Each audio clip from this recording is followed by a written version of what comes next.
Hey, how you doing? This is Adam Post, publisher of more than 1,000 comic books, and I've been covering Disney and Marvel pretty closely these last few months. It really looks like Disney has another Star Wars situation on their hands. I was talking about this in a video recently. We were talking about the collapse of Ant-Man at movie theaters, the drop of 70% in their second week. Really not good. It broke the record where, of course, Thor Love and Thunder was a terrible drop, but it wasn't quite that bad. With Disney slowing down the number of releases they're doing for TV and for film, it really looks like, they do have a point. If they slow the release, they actually do have a chance that the people that are diehard Marvel fans, God help them, they will watch anything with a Marvel logo. They'll get some business from that. It's inexplicable how terrible the movies have been, and it's inexplicable how terrible Ant-Man and the Wasp: Quantumania is. But in case you were wondering, yes, The Marvels is apparently worse than you think it might actually be. And this is coming from Cosmic Book News, also supported with another article from Giant Freaking Robot. It's about test screenings. Basically, the test screenings that they've done for The Marvels have not been coming off so well. And you can imagine it's because their whole production process is abysmal. The more I research this and the more I discuss this and do these videos with you guys, the more I realize this is just not the way to put projects together. The woke thing is one thing. It's one thing to say, look, we have an agenda. We need to get rid of our male characters. We have to bring people in that look this certain way. We have to have women. We have to make sure that if we have a character with a sequel, it doesn't just feature that character. You can't have Ant-Man feature just Ant-Man. You can't have Black Panther feature Black Panther. You need to show their entire family, and they all need to be heroes, and they all need to have equal screen time in the action. That is completely ridiculous. But even just the premise that they are really pulling mostly TV talent, directors, writers, to do these theatrical level projects that are incredibly important to the entire franchise. You actually are not supposed to do that. That is not something that would normally be done in production. It's incredibly convenient because you have a relationship with these people, so you can say, hey, you just did some writing on some of our TV episodes. You directed some of our TV episodes. No one said they were particularly any worse than anything else. Would you like to do one of our major movies? It's not supposed to work that way. You're supposed to put things together more carefully than that.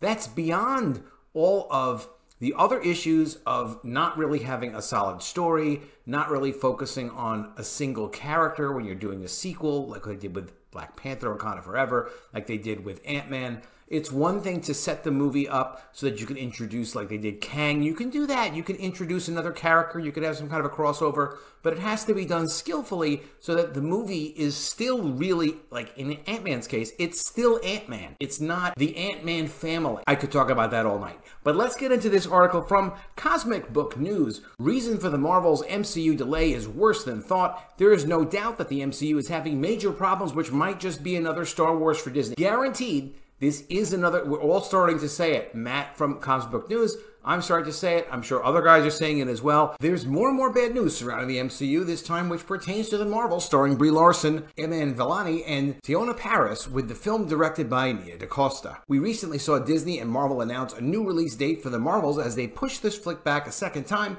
with a delay of 4 months from a summer July release to November 10th. Now, there are some scheduling issues for that do make sense, getting room in IMAX theaters and things like that, but it's not just that. The Wrap reported on the new release date and offered that the delay was to give the film more time for post-production, which is something that fits well with all those reports surrounding Marvel's visual effects problems, such as with Ant-Man and the Wasp: Quantumania. So it was figured that since the Marvels was given more time for post-production, that it was about special effects.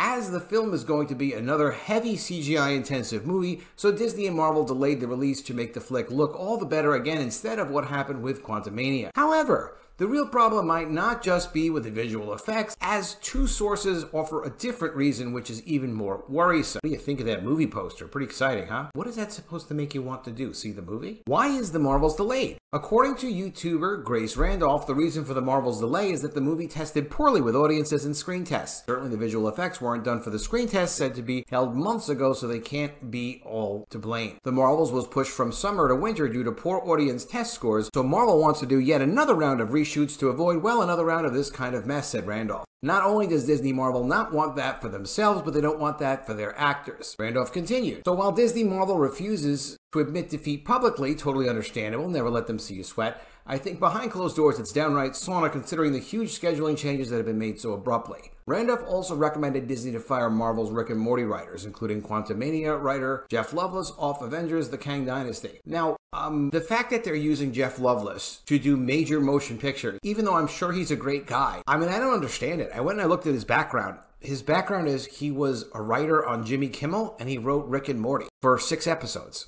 So he's not really qualified to work on this. And just because like Kevin Feige might like Rick and Morty, that doesn't mean that that kind of energy should be applied to Marvel. Dan Harmon, one of the creators of Rick and Morty, is a great writer. He's a very talented writer. He designed something called the Story Circle, which is a phenomenal writing tool. If Dan Harmon was a writer on any of these Marvel movies, they would be much, much better. The claims about the Marvels testing poor with audiences are backed up by Giant Freaking Robot, who actually first reported on the poor test screening reactions 7 months ago. That's this article. Exclusive: The Marvels in trouble after poor test screening. According to their trusted sources, Marvel Studios is panicking after poor test showings of The Marvels. The site said that Marvel Studios is getting nervous after those poor test screenings. Is Marvel another Star Wars? What's particularly worrisome is that, similar to how Ant-Man and the Wasp: Quantumania introduces the MCU masses to the next big MCU villain and bombed at the box office, recently Kevin Feige and Brie Larson went so far as to say Iman Vellani's Ms. Marvel steals the show in The Marvels and is the future of the MCU. Interestingly enough, not Brie Larson, who Feige said was going to lead the MCU. He did say that. So The Marvels is supposed to be